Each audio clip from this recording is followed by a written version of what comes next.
Hello, hello, hello. Hi, welcome, welcome. So today we're going to be watching why dead games are a good thing. You know, I already have so much to say right off the bat, but we're going to try to save it until we see a bit more. Let's go ahead and read the first part of the description too. It feels like every month a new game is being labeled dead. Games live and die nowadays by how relevant they can stay after launch, which is why it's weird that the creators of Palworld are actively encouraging players to play other games. Do they know something we don't? Is this going to be more focused on Palworld then? It must be, right? But, I mean, to be honest, what's it called? Final Fantasy 14 said the same thing. Like, straight up. They're like, hey, we ran out of content, or like if there's other content you want to play, just do that. Or hey, Elden Ring DLC, we're gonna postpone our launch of Dawn Trail.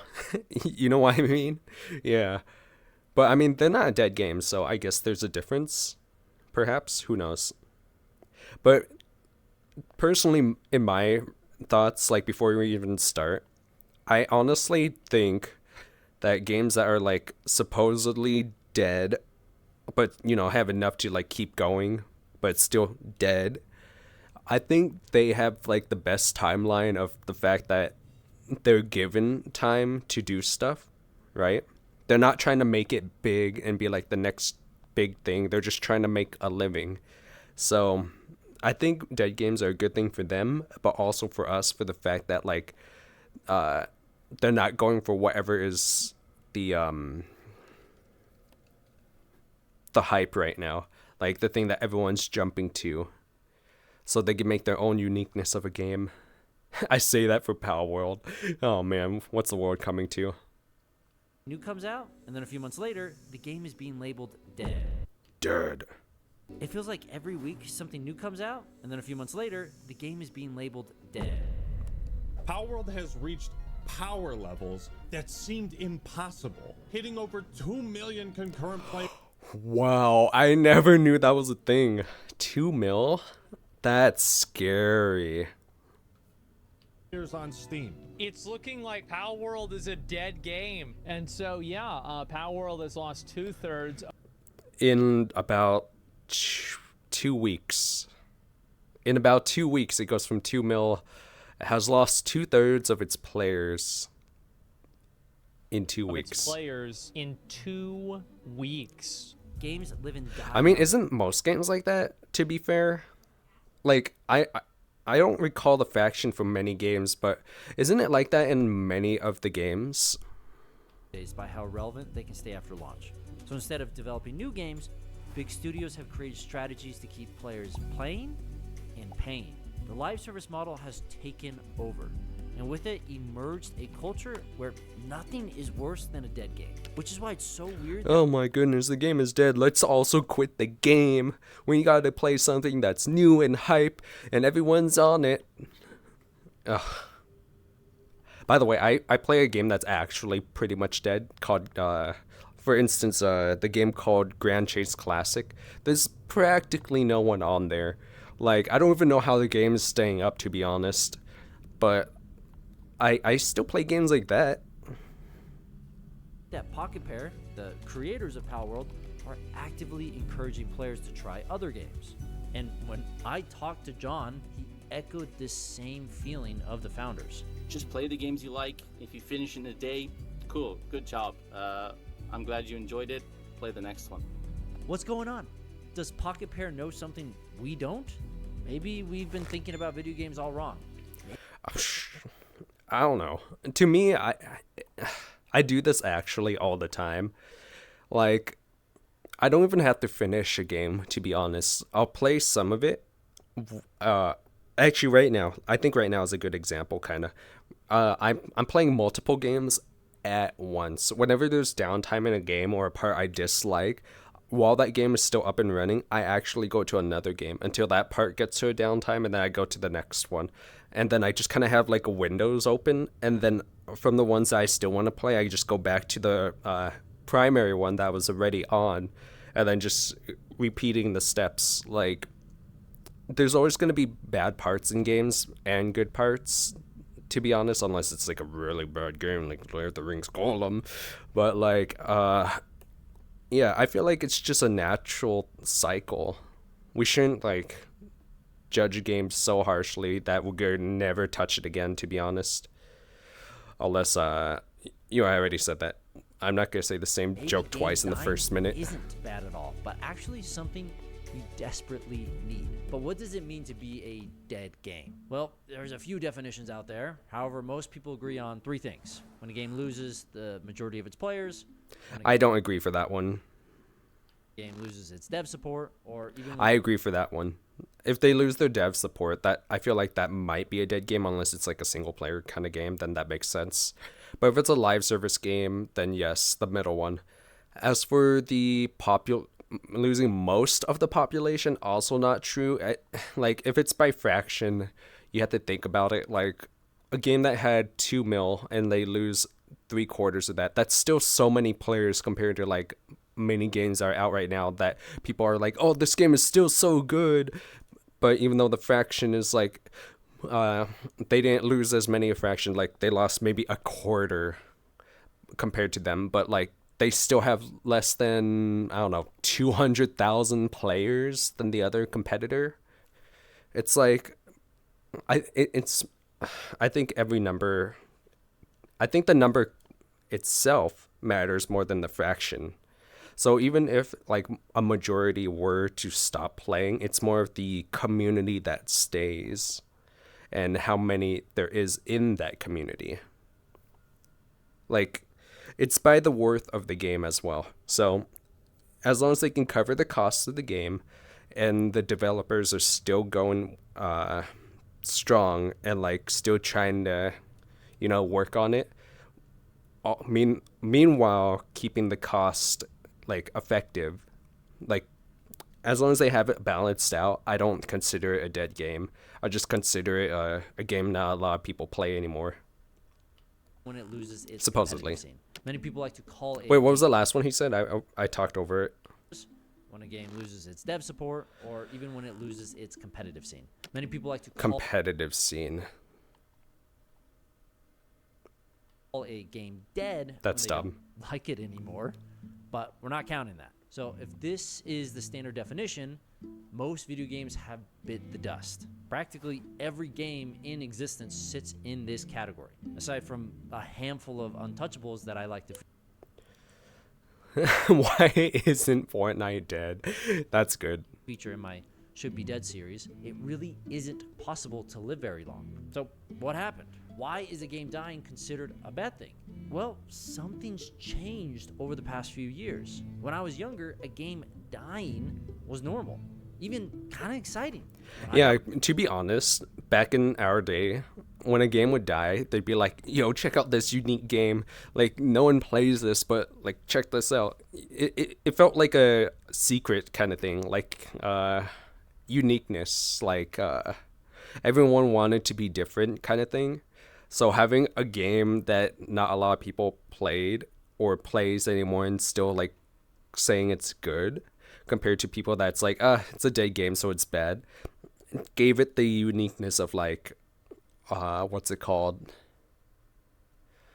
It just made it feel like antique. Got Wind Waker, I loved it, I played it, but then I moved on. When I got Star Wars Battlefront, I loved it, I played it, I never liked Star Wars Battlefront, sorry. and then I moved on. I got The Hobbit, it sucked, so I moved on. There's something beautiful about that. Why I loved all of these experiences playing. And the thing is, all of these are dead. Legend of Zelda Wind Waker is probably one of the best games that came out on GameCube, to be honest. Star Wars Battlefront, I know, was very, very popular. The Hobbit, just straight up game's bad. But all three of the games have in common that they're all dead and not a lot of people play them anymore. And that the majority of players are just gone, right? But even though there's a majority of players gone, The Legend of Zelda, The Legend of the Zelda, why did I have two thes? The Legend of Zelda, The Wind Waker, Oh man, I am losing it. It's a single player game, so there's no live service. The developers don't really have to do anything more with it. Supposedly, even if it's a dead game, I mean, how can you really call it dead, right? It's just not really talked about anymore. But it's still a good game, and everyone knows who Toon Link is. So it's kind of like it's like looking at the Mona Lisa. A lot of people know of the Mona Lisa, but not everyone's gonna go look at it all the time. Compared to like back in the day when it was like first painted, where there was like such a big crowd. It's kind of like that for video games, to be honest. I'm pretty sure Star Wars Battlefront was a live service game though, so yes, dead game, but also still a good game. The only reason why it died is because it's super outdated. All of these games, except for The Hobbit, I always was excited to try the next thing. And I was fine when the game was no longer popular because it was time to look for the next magical experience. Don't get me wrong. The next popular game, you mean? People still do this, but something's happened to the video game industry. The industry has a new goal: to build games that people will play as much as possible and for as long as possible. This goal has changed. Which kind of blows. Like, I hate this mentality. Like, I preferred games that was more like to tell a story or like show their version of what makes a good game. You know what I mean? But now it's all about what makes the most money. So I'm just like, wow, a lot of these games, even though they're popular, they suck. Like, First Descendant could be even better, but they added all these mechanics that force you to either play longer or pay to play shorter. So it's just like, bruh. Ugh. Players' perspectives on gaming, and it's something we all know now as live service. I don't think it really serves anyone to kind of push gamers to just play the same game day in, day out. There are games that you can just like play every single day for months on end and never burn out, you know, League of Legends, Dota, most MMOs, right? But they're designed to be like that. Whereas what we're seeing now is a trend of I won't necessarily say who's trying to push it, but a lot more people are trying to push gamers to play games that aren't really designed to be played for months on end. 4 months on end. Now, is it bad? Wait, what does he mean by that? Are we going in... Is he talking about the direction, like, of people trying to make games that are, like... that I was talking about, like, unique and, like, tell their own story or, like, their dream of a game, of how games should be created? Because if that's how games are gonna start going now, then good. But I haven't really seen that trend right now. Maybe soonish? I think by maybe 2025 this might come to light, but right now I don't really see it. Trend of I won't necessarily say who's trying to push it, but a lot more people are trying to push gamers to play games that aren't really designed to be played for months on end. 4 months on end. Now, is it bad to support a game after launch? Not at all, right? Continuing to balance and improve the experience for players makes perfect sense. After so much work, it's natural to nurture the new community that's formed around the game. And who doesn't want more of an already great thing?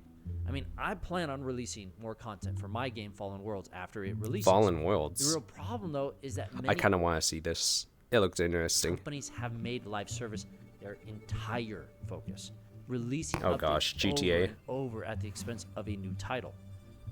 I mean, you've all seen the GTA 6 comments. The game has taken forever to make. Games over the years have just become these SaaS products, or as we like to know them. I don't think I'm gonna play GTA 6. Let's be honest. I didn't even really play GTA 5. It's just not my kind of game.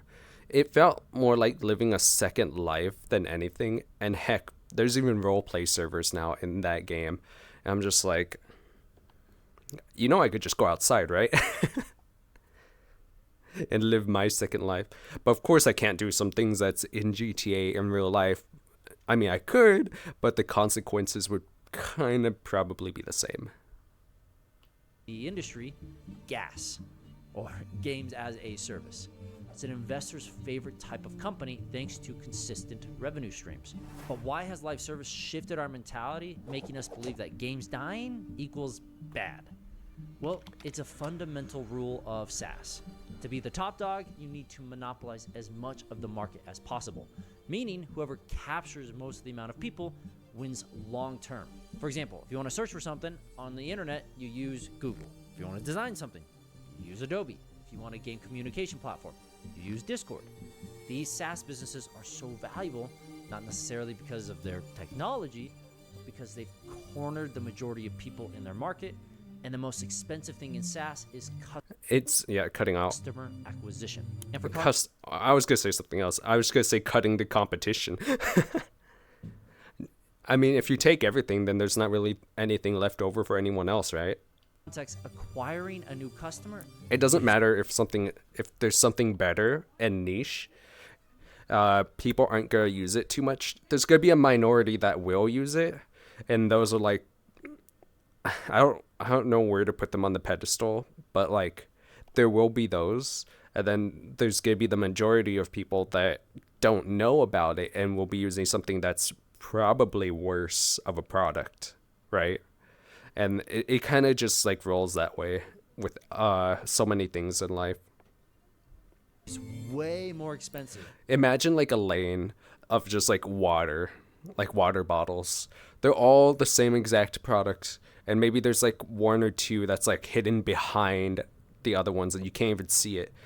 Like, would you go out of your way to find that one water bottle even if you don't know about it? Like, you don't even know it's there. You know what I'm saying? It's like it's there, but you have no knowledge indicating that it would be there. It's just like a misplaced item, really, even if it's better and lower priced. Than keeping an existing one. 5 times more. Getting a new customer through all the hoops from awareness to caring to buying is so difficult. So put yourself in these big studio shoes. Imagine making an incredible game, you get millions of players, and then your game just fizzles out, and now you have to persuade every one of those players to come back the next time you make a new title, which is 5 times harder than if you just retain them in the first place by updating your current game. Which is why over the past 15 years, most large game companies sell games as a service, and they feed us this idea that a game should never die. The result, we get games that stay around longer, games that make you feel like other games aren't worth your time because of FOMO, and games that are monetized well beyond what's normal. Yeah, I don't fall for this trap, to be honest. Like, if the game core mechanics get dull for me, I'll play something else. Like, sure, I'll come back, right? But it's not going to be one of those things where I play it religiously. Although this is good for big studios' pocketbooks, this forever game approach has consequences for players and developers. Some indie studios like Pocket Pair have recognized this though, even in light of their unbelievable success. On Steam alone, it had a higher player count than Counter-Strike, Cyberpunk, and Dota 2. It has the second highest peak on Steam ever. No one saw Palworld coming, and its success is something AAA studios drool over. But since Palworld's released, the game fell off, and it fell fast. If this was EA, there would have been mass panic with this drop of players. But so many people would have been fired, to be honest. Doesn't seem bothered. Even odder, they're actively encouraging people to play other titles, stating on Twitter, play lots of games, try different genres, and frequently flick through indie libraries to find... Which is true, because, like, if a game is good enough, people are going to come back to it. That's just how it is. Like, that's what it means by hidden gems and stuff. Like, you're going to find a good game, you're going to go back to it, you're going to take a break and play something else, but then also go back to it. You'll just always continuously go back to it. It's not something where, like, you're forced to keep playing it and then, like, burn yourself out and then never play it again. Like, there's a difference. One of them just feels so harsh. Both ways work, but my preferred way is, like, the way Pocket Pair is handling it. Play it and then come back. Not only play this. Hidden gems. I don't think you need to be kind of pushing yourself to play the same game all the time. It's not healthy for us. It's not healthy for developers. It's not healthy for gamers. It's not healthy for gaming media. And it's just not healthy for our industry because Yeah, it's really not healthy. Like, there's so many things wrong with it, for the fact that, like, you're gonna feel like you wasted your day. You're not gonna have as much fun as you always would have, like, if you played something else and then came back. You'll start getting this weird toxic mentality as well, for just like continuously playing the same thing, and you'll start nitpicking at everything instead of just casually having a good time. And then you're trying to give yourself a copium like reason to continue on the same game. There's just so many problems being forced to play the same one. So I'm in the same boat. the more we push this kind of narrative, the more very large companies are going to just say gamers want more live service, and we're just going to get more of these like really soulless live service games that come out and then get shut down 9 months later, 12 months later, because they're not making enough money. Yeah. And we all lose in that case. So What an awesome mindset / company. And Pocket Pair is not the only one who thinks this way. If you look at some viral hits of the past year, they're all following a similar pattern. They blow up, take over Twitch, make millions, and then disappear. Same goes for bigger indies like Larian. Which is funny, because even though they disappear, people still go back and play it. It's just not like the biggest thing taking over. Like, there's gonna be like the undying fan base, really. Like, heck, I was playing Baldur's Gate just yesterday. Made Baldur's Gate 3. Larian thought about making DLC for Baldur's Gate 3 after its immense success, but eventually they decided to just make something new, even though they can make millions on Baldur's Gate. They may not be indies, right, in terms of the size, but they are in the way that they do business. And this mentality of doing what's best for the player is what we need to shape the future of gaming. These are like the true gamers, to be honest. Those that like go at the indie mentality without being an indie company. It's like the dream of like dreams. That it's like when I wanted to be a game designer in the past, I feel like that would have been like the way. Being able to like make something that you really wanted, showing the mechanics, using mechanics that are like what makes a game good, being able to tell a story that you want to tell, people being able to relate to it but not forcing them, and just having a good time is like the dream. Game development. Letting games die just makes sense. It means more games succeed and more developers get into the limelight. Not to mention, devs get to move on to these new projects. Can you imagine if there's only one battle royale or only one kind of platformer? Now imagine only one kind of digital pet game. Well, until Palworld, that's basically all we had. Without death, there would be no innovation. I talked about Pokemon. Wow. That could be said about just living, huh? Without us, our lifespans, there would be no innovation. Being stagnant for months. No before immortality. Palworld ever came out, and the game proves just how much players were dying for something fresh. That's not to say Pokemon is or needs to die, but competition is vital. Most AAA companies hate it when you play other games. They want you to play theirs and only theirs, keeping you hooked with battle passes, daily shop drops, and new game modes. Yeah, that's actually a thing that I still kind of have a problem with this, with the gacha games, to be honest. I don't spend a single cent on gacha games, so I do like dailies and weeklies. But now I have like 8 different gacha games I'm playing, and I'm like, I can't do all these. I straight up cannot do all the dailies and weeklies on these games, especially the ones where they're like, hey, you need to spend your whole day, by the way, because even after you do the dailies and weeklies, you need a progress. I'm just like, no, I'm not doing that anymore. I straight up I'm putting it down, and I'm just gonna play what I feel like playing at the moment, and then just before the game like gets like in that zone of like the toxic mindset of, oh, but if I get this, then I can get that for next time. No. I'm gonna put that off to the side and play something else entirely. AAA sees this industry as a zero-sum world. but people are getting fed up. They see the live service model as the death of gaming. Just search live service games on YouTube and you'll see what I mean. It's crazy that Should we do that, guys? Should I search up live service games later? Let me know. post-launch support, which is a good thing, hurts the industry when it's pushed to the extreme. Right? The pendulum has swung too far. Studios are so desperate to By the way, which Mercy skin do you guys like more? Like, personally, I think the newer one looks great. But I don't know. The old one looks just as good. Like, I don't see Mercy without blonde hair, so this one makes more sense to me. And plus, it's like pink, so it makes you think of like Barbie and stuff, right? Blonde hair and all that. But the new one is also aesthetically pleasing, if not like a smooth. I'm sorry. This has nothing to do with what's going on. They ruin I their was just like, reputation and potentially tarnish their growth. Too worried about creating a live service game that lasts forever instead of creating new experiences. Calling a game dead pushes the idea that a game needs to live forever, but it doesn't. We need to accept that a game dying is healthy.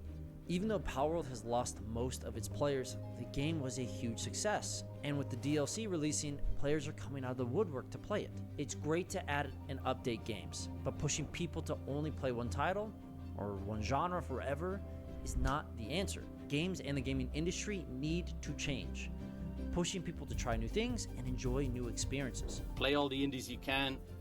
Spend as much money on indies as you can. Really support the guys who are trying to make yeah, money. personally, it's like, if you just keep doing the same thing in your life, wasting away the days without doing new stuff, you're gonna feel like your days are gonna just feel like blinks where they're just erased from your memory, and you're gonna wake up one day and you're gonna lose like many years of your life, and you'll be like, what did I even do with my life? And then you're gonna have a crisis and then get super depressed. So it's very good to try multiple things. Games, who cares if there's only 5 people playing it? And just enjoy yourself. Just enjoy games. I don't think it needs to be any more complex than that. If you want to help indie developers succeed, come join our Patreon. 100% of the money from Patreon goes to help indie developers. Not to mention, you'll get to access exclusive interviews, including Bucky's from Pocket Parrot. Oh, that's sick. Lastly, we are bringing back the Indie Spotlight. Woo! And our community picked Outer Wilds. Outer Wilds is a beautiful game filled with space exploration and unique mechanics. I really enjoyed this game myself, and I would highly suggest I think my friends actually play that, Outer Wilds. That's actually really cool. This video is great. Guys, be sure to check them out if you want to see more of their stuff. Wow. I'm sorry that my reactions and stuff got like a little I'm